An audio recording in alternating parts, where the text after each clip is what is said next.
CM Akhilesh ने मोदी सरकार के 500 और 1000 के नोट पर प्रतिबंध लगाने के फैसले पर बयान दिया है। उन्होंने कहा कि केंद्र सरकार के इस फैसले से आम जनता को कोई असुविधा नहीं होनी चाहिए। वहीं उन्होंने कहा कि सरकार का ये फैसला काला धन रोकने का पूर्ण समाधान नहीं है। काले धन का समाधान निकालने के लिए हमें निरंतर काम करना होगा। 500 और 1000 के नोट बंद किए जाने के फैसले के बाद पूरी रात प्रदेश में हलचलें तेज दिखीं। बड़ी संख्या में लोग एटीएम और पेट्रोल पंप पर देखे गए। 500 और 1000 के नोट के बैन के बाद पर्यटक बुधवार सुबह ताजमहल के टिकट लेने टिकट विंडो पर जैसे ही पहुंचे तो कर्मचारियों ने पर्यटकों से पैसों पर बैन कहकर टिकट देने से मना कर दिया, जिस वजह से पर्यटकों की टिकट विंडो पर कर्मचारी से काफी बहस हुई।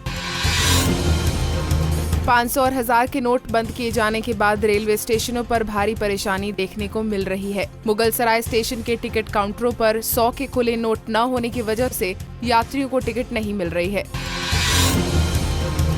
आगरा में 500 और 1000 के नोट बंद होने की खबर सुनकर एक दबंग युवक ने होटल में काम करने वाले कारीगर पर गर्म तेल डाल दिया, जिसपे कारीगर बुरी तरह झुलस गया। बीजेपी की परिवर्तन यात्रा की शुरुआत के बाद प्रदेश अध्यक्ष केशव प्रसाद मौर्य पहली बार वाराणसी पहुंचे और यहां से चौथी परिवर्तन यात्रा के बलिया से शुरू होने की घोषणा की। मौर्य ने कहा कि बीजेपी यूपी में 300 से ज्यादा सीटों पर जीत दर्ज करेगी।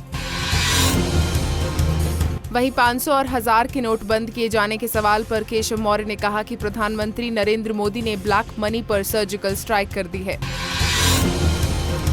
प्रतापगढ़ में स्वास्थ्य मंत्री शिवकांत ओझा के सामने जिला अस्पताल में जमकर हंगामा हुआ। आपको बता दें कि स्वास्थ्य मंत्री अस्पताल में औचक निरीक्षण करने पहुंचे थे, जहां उनके एक गुर्गे ने वार्ड बॉय को पीट दिया, जिसके बाद अस्पताल में उनका विरोध शुरू हो गया। सेल्फी के लिए कुछ भी करेगा। जी हां, आपने सही सुना। कुछ सेल्फी प्रेमियों ने महज कुछ अच्छी फोटो लेने के लिए अपनी जान जोखिम में डाल दी।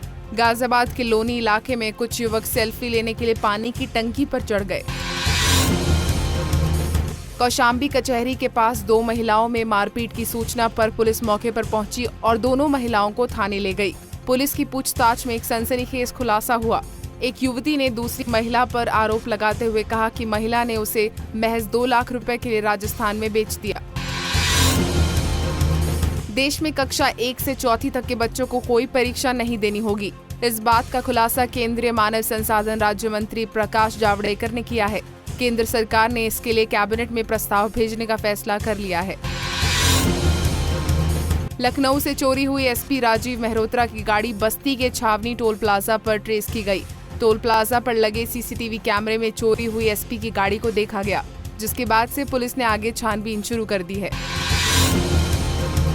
500 और 1000 के नोट बंद होने से घबराए बरेली के धन कुबेरों का नया कारनामा सामने आया है, जहां सड़क के किनारे 1000 और 500 के करोड़ों रुपए को काट कर फेंका गया है। सड़क पर जलते नोटों का ये नजारा है परसाखेड़ा स्थित बीएल एग्रो कंपाउंड के पास का। मऊ की सदर तहसील में लेखपाल शशि शेखर को एंटी करप्शन विभाग ने रंगे हाथों घूस लेते गिरफ्तार किया है और उनकी गिरफ्तारी का सीसीटीवी फुटेज भी सामने आया है। आपको बता दें कि एक व्यापारी ने पिस्तौल का लाइसेंस अप्लाई किया था, जिसकी रिपोर्ट लगाने के लिए लेखपाल 10,000 की रिश्वत की मांग कर रहा था। रेल मंत्री सुरेश प्रभु ने गोरखपुर से बादशाह नगर तक के लिए एक नई ट्रेन इंटरसिटी एक्सप्रेस का शुभारंभ किया। रेल मंत्री सुरेश प्रभु ने रेल भवन से वीडियो कॉन्फ्रेंसिंग के जरिए नई ट्रेन को हरी झंडी दिखाकर रवाना किया। आगरा के भीमराव अंबेडकर विश्वविद्यालय में एबीवीपी छात्रों पर पुलिस ने जमकर लाठीचार्ज किया। दरअसल एबीवीपी छात्र छात्र संघ चुनाव को निरस्त किए जाने का विरोध कर रहे थे। दिल्ली में स्मॉग का कहर अभी थमा ही नहीं था कि यूपी में भी स्मॉग ने कहर बरपाना शुरू कर दिया है। प्रदेश में लखनऊ, वाराणसी और मेरठ समेत कई इलाकों में स्मॉग के चलते लोगों को काफी परेशानी का सामना करना पड़ रहा है। Bureau report, Punjab Kesari TV.